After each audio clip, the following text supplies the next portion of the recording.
వస్తారు, సొల్యూషన్ వస్తారు.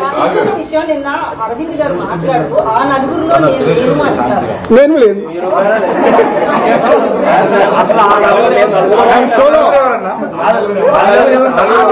ఆయన అడగండి.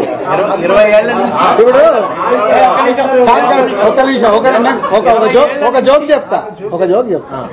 మనకు పాత రోజుల్లో రావుగోపాలరావు గారు, సత్యనారాయణ గారు, ప్రభాకర్ రెడ్డి గారు విలన్స్ ఉండేవాళ్ళు. 20 ఏళ్ళు అయిందా ఆ విలన్ క్యారెక్టర్ మార్చేసి ఇంకేదైనా ఇవ్వండి, ఇంకా అక్కడే ఉంచితే ఎలా? కొత్త క్యారెక్టర్ వద్దా అన్నట్టే కదా. మీరెందుకు ఆ నలుగురు ఫోటోలు వేసేస్తున్నారు?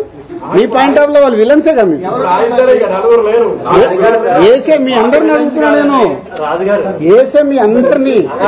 మీ బాధ కూడా అదే కదా. ఒక నిమిషం, మీ బాధ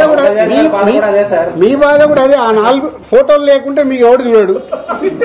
మీ బాధ మీది, ఎవరి బాధలు వాళ్ళ. ఇక్కడ ప్రపంచవ్యాప్తంగా డిస్ట్రిబ్యూషన్ నడుస్తుంది, పర్సంటేజ్ నడుస్తుంది అన్నారు. మరి ఒక్క తెలుగు రాష్ట్రాల్లోనే ఎన్ఆర్ఐ పద్ధతి ఎందుకు ఉంది డిస్ట్రిబ్యూషన్ చంపడానికి? కాకపోతే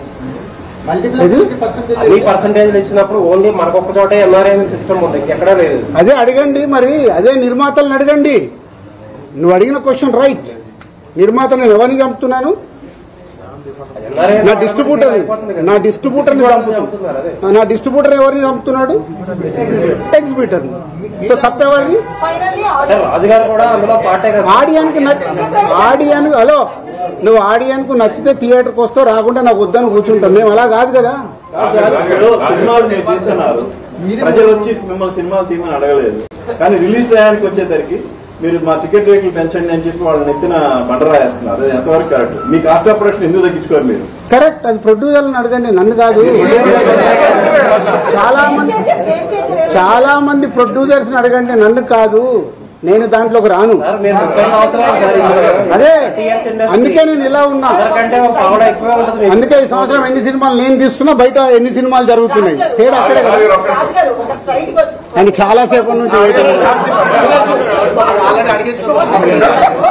సోషల్ మీడియా వ్యక్తిగతంగా కంపెనీలు ఏవైతే కార్పొరేట్ కంపెనీలు ఉన్నాయో అవన్నీ ప్రభుత్వానికి అనుకూలంగా ఉండవు, ఎవరి పని వాళ్ళు చేసుకుంటారు. కానీ ఫిల్మ్ ఇండస్ట్రీ దగ్గరికి వచ్చేటప్పటికి మమ్మల్ని కలవలేదని వీళ్ళు అంటారు, లేదా తెలంగాణ గవర్నమెంట్ అయినా ఏపీ ప్రభుత్వం అయినా కూడా అదే విమర్శలు చేస్తున్నారు, మమ్మల్ని వచ్చి ఇండస్ట్రీ కలవలేదు అని. దీని మీద మీ స్పందన ఏంటి? అసలు నువ్వు ఇలాంటి కాంట్రవర్షియల్ అడగద్దని ముందే చెప్తా. ప్రభుత్వాలు మాకు పెద్దన్న లాంటి, మా అన్న తిట్టినా మేము పోయి మాట్లాడుకోవాలి.